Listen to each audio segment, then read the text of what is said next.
There's something about working on a 21:9 aspect ratio display, a special cinematic feel. Perhaps it's the fact that it mirrors that 2:39:1 ratio of anamorphic widescreen, making you feel like you just sat down in your favorite theater with a big tub of popcorn, ready to be amazed.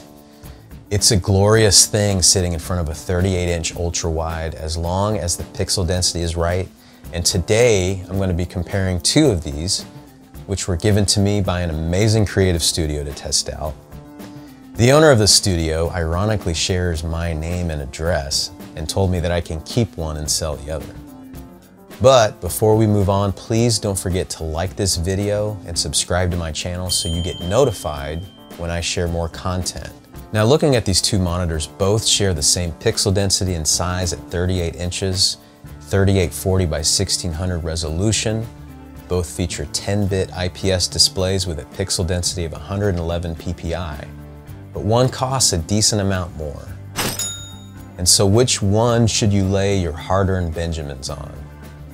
Well, it's not as clear of a choice as you might think. If we first look at the Dell U3818DW, on paper we find a display originally released in 2017 with a max refresh rate of 60 Hz and a pixel response time of 5 milliseconds, but it has no FreeSync or G-Sync and no HDR. Which is okay though, because most of my time on a display is spent doing creative work, where I actually prefer having good color accuracy, viewing angles, and this display, this Dell, is great out of the box for both of those. It's factory calibrated to 99% of the sRGB coverage at a delta E less than 2. And it looks amazing out of the box, and the color is consistent at wide viewing angles. It does fall short in the DCI P3 color at 78% of the coverage, but the colors still look really sweet to my eyes. The screen features an anti-glare 3H hard coating that helps this monitor's robustness and durability. And it's just made really well and feels solid when adjusting on your desk. And the speakers on this display are actually decent at 9 watts.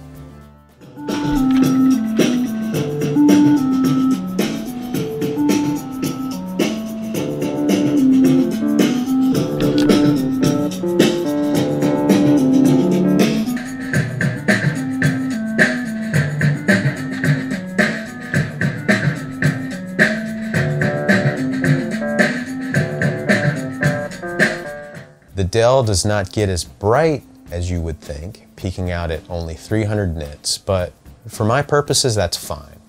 I love the port selection on this monitor. It has 2 USB 3 upstream ports, allowing the 4 USB ports on the bottom and side to be fully functional, and giving it a 2 USB port lead over the LG. But actually, more importantly, it's designed to connect to 2 computers at the same time, because these 2 USB upstream ports allow the monitor to function as a KVM switch, allowing you to connect keyboard and mouse to the USB ports on the monitor, and it can give you picture-in-picture mode, where you can display 2 computers on the screen at the same time and easily work on both of them. On the back, it also has the headphone jack, HDMI, DisplayPort, and a USB-C port with power delivery up to 100 watts, which is great for laptops. One thing to note is that Dell has no external power brick, which is really nice in my opinion, and helps clean up that cord clutter under your desk. Looking now at the LG 38WN95C-W, it's a much newer monitor coming out around June of 2020. It features a max refresh rate of 144 Hz, 8-bit only though, or you can go to 120 Hz in 10-bit mode. It features NVIDIA G-Sync, AMD FreeSync, and has a pixel response time of 1 millisecond. This monitor supports a wider spectrum of color than the Dell at 98% of the DCI P3 gamut, 135% of sRGB, making this ideal for creative professionals like myself, requiring the greatest level of color accuracy. Another thing that separates this from the Dell is that it features HDR10, but I typically do not use HDR on my monitor since it exaggerates color and it's really not recommended for critical color accurate design. But if you like HDR content, this thing may be for you because it can rock out a peak brightness at over 700 nits, which is pretty dang bright.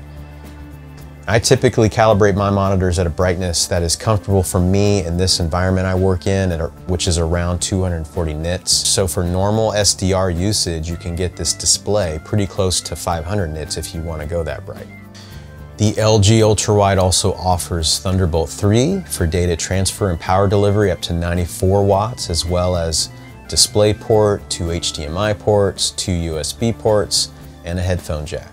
And it also has built-in speakers that are rated at 5 watts. Well, so which one of these ultrawides should I keep? On paper, I can see why the LG 38WN95C should be the keeper due to its wider color gamut. But, you know, to the untrained, non-color critical eye, it's hard to tell. And for most uses, a monitor that covers 100% of the sRGB spectrum is really all you need. But the fact that it can get the most out of DCI-P3 at 98% and has a faster refresh rate for casual gaming, that makes me really desire the LG more. But you know, the build quality isn't as great as the Dell. The LG display that I received wobbles quite a bit with normal use, and the adjustments just aren't as smooth and easy like the Dell. Also, I much prefer the base of the Dell, as it's flat, allowing you to set things easily onto it. The LG has this large, arching base that eats up valuable desk space. I mean, you know, it looks cool and is solid metal, but it's kind of annoying when I'm using my mouse and it accidentally hits that base. You know, I think I also like the hub feature found on the Dell better, and the fact that it can function as a KVM switch, allowing you to use 2 totally different computers, is a really nice feature.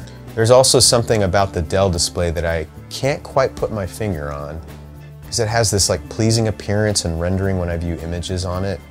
It feels like a monitor that Dell, you know, spent lots of time perfecting and refining this particular panel and calibrating it perfectly before they released it back in 2017. Whereas this LG feels a bit more like a display they quickly ran through their R&D team to hit the market and meet the demand. You know, and I also know that LG can sometimes struggle with quality control when they're mass producing these displays, and their warranty services aren't as great, whereas Dell's warranties are excellent, typically 3 years. Their displays just feel like they were built to last. Another thing I noticed were the viewing angles on the Dell were actually better when moving side to side. Ultimately, it comes down to what type of work you do. If you don't do high-end branding and creative work where color accuracy is super important, and you're just a casual gamer and don't mind a 60 Hz refresh rate, please save your hard-earned cash and just get the Dell. You know, it's a solid choice, and for the money, it's really hard to beat. And if you can find a used one in mint condition, that's even better, because Dell honors warranty transfers and you'll save even more money.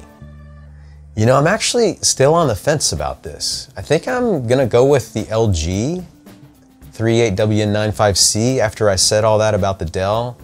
Honestly, because most of my time at a computer involves content creation, where a wider gamut of color is really important. And I also love that when I casually game on this display, I can push it to 144 Hz with a 1 millisecond pixel response. I also like that it calibrates closer to my LG 5K ultrafine than the Dell does, giving me that DCI-P3 color gamut. It kind of bothered me that I was missing out on some color depth with the Dell. The LG just felt like it had this extra layer of rich color behind it, possibly because its peak brightness is higher and IPS panel tech has gotten better since 2017. I mean, is the difference really worth $600?